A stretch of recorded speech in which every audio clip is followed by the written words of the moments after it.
Angelico, man, this is a great guitar. I've had this for a while. The strings are kind of dead, but still sounds great, plays great. Neck's a little chunky. I believe they describe it as a thin C or something like that. The profile of the neck is definitely a C.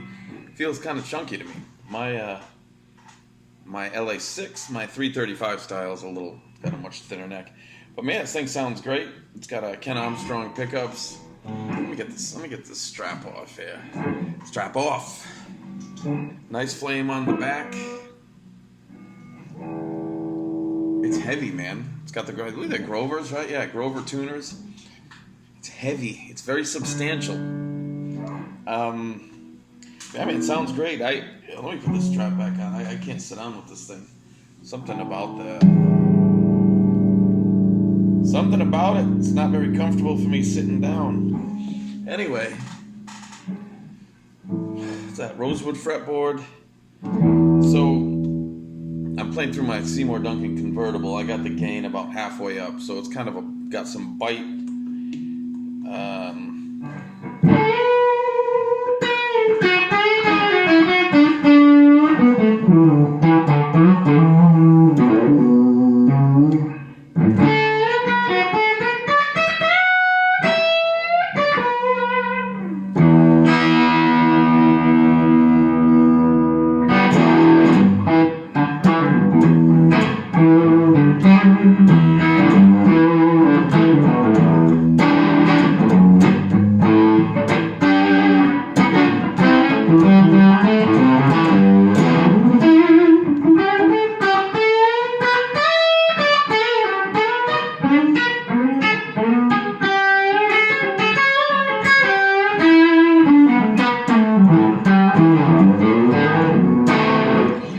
Pleasant, man. Great guitar. I think these sell new for around like 15, 16, 1700, somewhere around there.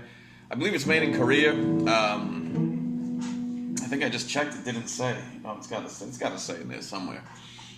But man, if the quality control, I've got guitars made here in Austin. I've got guitars made in China. My main guitar that I've been doing all these videos with, my LA6, is made in China. And hell, I'd put that up against anything out there. It's about half the price of what these go for. If the quality control's on point, the design's on point, the hardware's proper, then it's going to be good. The bad press that all the Chinese stuff has gotten is due to the manufacturers, the companies. If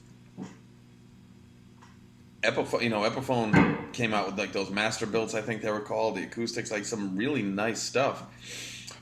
But if they want to come out with a $80 Les Paul special, then they can come out with a piece of junk. It's up to them. Same thing with DVD players, anything. So the Chinese got a bad rap.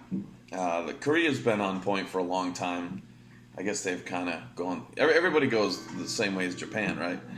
At some point Japan just started killing everybody. I still love Japanese guitars. Anyway, so I'm going to keep this sound the same.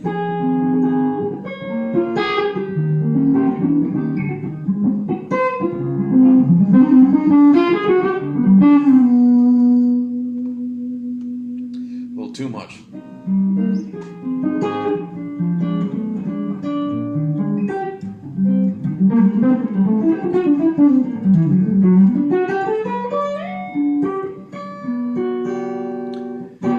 That was horrible. Man, the clean tone's great. I'm not going to be messing around with my amp. I don't use pedals. I don't really change anything. I just keep a kind of dirty sound and I'll roll off as necessary or play later.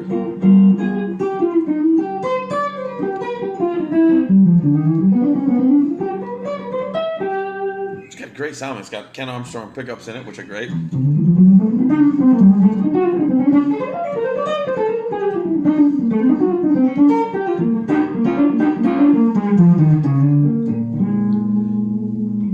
So for the price, I always consider the price. to people out there where money is no object, or they just want to throw a bunch of money at a guitar and like have one instrument, whatever they want. I get that. That's cool. But being a working musician and sort of in this type of scenario, I feel like I'm kind of representing other working musicians or people looking to buy stuff. So, is it worth $1,600? I don't know. I don't know about that. Well, yes and no. I would say probably yes, but you can do better for less. That's all I'm gonna say. I don't want to put it down because it's very well made. It's a great guitar.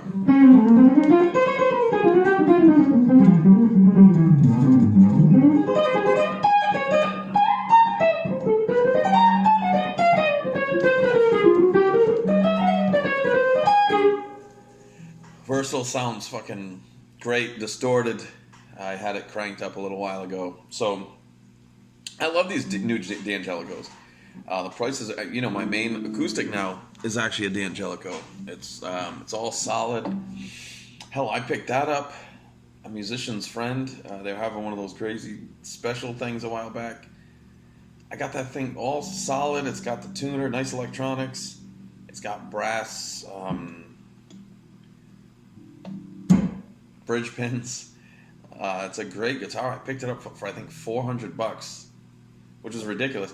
And by the way, that's why I stopped selling acoustics. If there's I couldn't really compete with that type of thing, or even Godin. Godin was more expensive, but the amount of guitar you were getting for around $1,000, I couldn't compete with that. In other words, there was no need for me to present anything else into the market. I wouldn't be adding anything. I feel like that's why I've kind of condensed my guitar line to the ones that I feel are kind of needed. They're really offering something that isn't available, whether it's a style or a price or generally the whole quality price ratio thing. All right, so let's get down to it. This these I believe come with a hard case. This one has a hard case. Used, I want to say they're around $1,000, which now you're getting a really solid guitar for that money.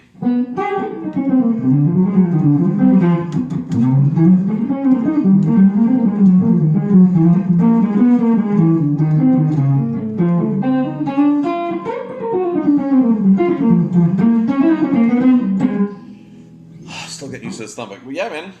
If I were to rate this scale of 1 to 10. Probably do like a 7.4.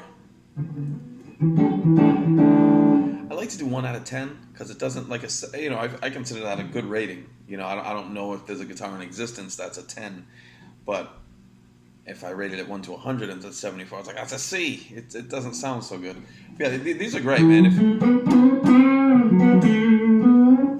Let me just demonstrate some stuff. So if I crank it up, one thing I'm noticing is these pickups. Maybe it's the switch. It has some dust in the switch. There it is.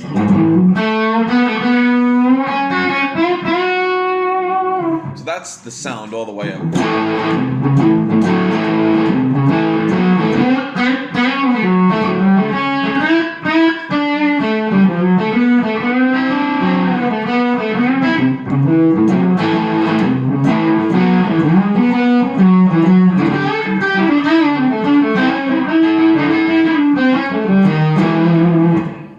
Pickup sounds great, man. It's got that bite. Sorry, I'm bending it out of tune. But yeah, that's like a killer, like classic. I mean, this amp helps too, the Seymour Duncan. It's a great amp.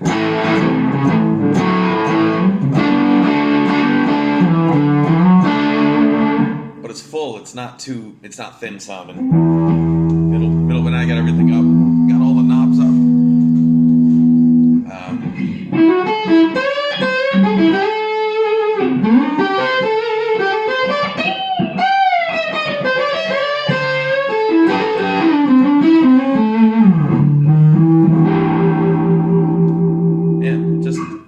Sounding, man. It sounds awesome. Neck pickup is fat, and it might actually be too fat. These don't have any kind of coil taps in them.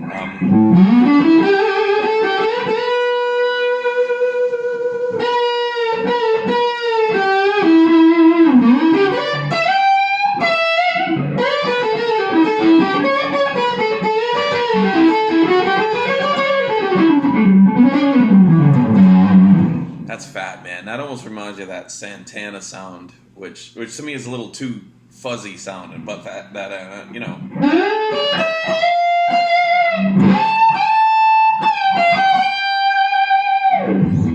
I'm gonna sneeze. Excuse me. Woo!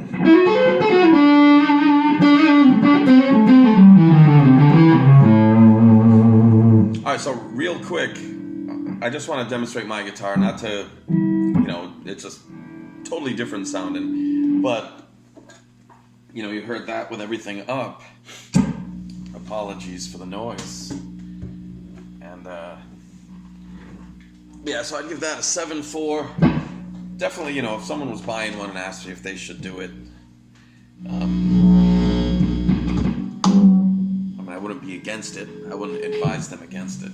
But, so this is my neck pickup. I just feel like there's a little more clarity.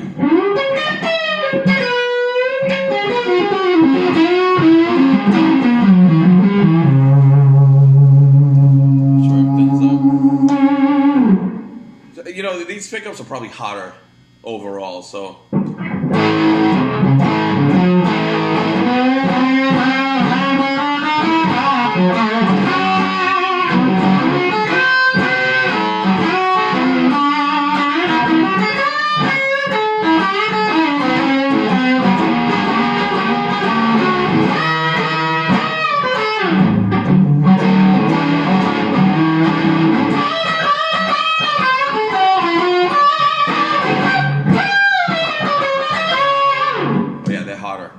Doesn't mean they're better. It's just different.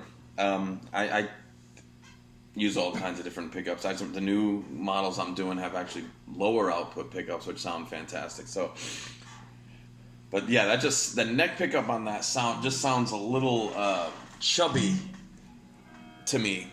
A little on the chubby side. Like me. Like my face. But yeah. Very cool guitar, man. Nice binding. Kind of bothers me when they finish over the binding. I prefer it white. Once again, sorry, but you know, it's just sharper. It's a nice contrast there. But over the years, it's gonna turn yellow anyway, so who cares? Mine doesn't have a pick guard. This has a pick guard, which I like. You know, it's just solid, man. It's heavy. But it reminds me of my old 347. The 347 had a little more bite to it, I think. Yeah, man. Overall, very, very cool guitar. Just about everything they make now that I've played is pretty darn solid. It's just a matter of making sure that the acoustic was set up horribly. Horrible. Like the nut slots were way too high. It was like unplayable. I actually showed up to a duo gig with that. I hadn't played it yet. I was like, oh, let me try out my new guitar. And man, I screwed up my left hand. I mean, it was already screwed up to begin with, but I was kind of messed up for a few days after that because the action was so high. But yeah, D'Angelicos are just making some very good stuff, and they're not inexpensive, but I think the quality to price ratio is among the better offerings out there. So props to D'Angelico. Yeah, the EXDC. Let me just double check something here. We got anything else in there? Yeah, nothing else. No other. Nothing else on here. But pretty, plays great, sounds very good.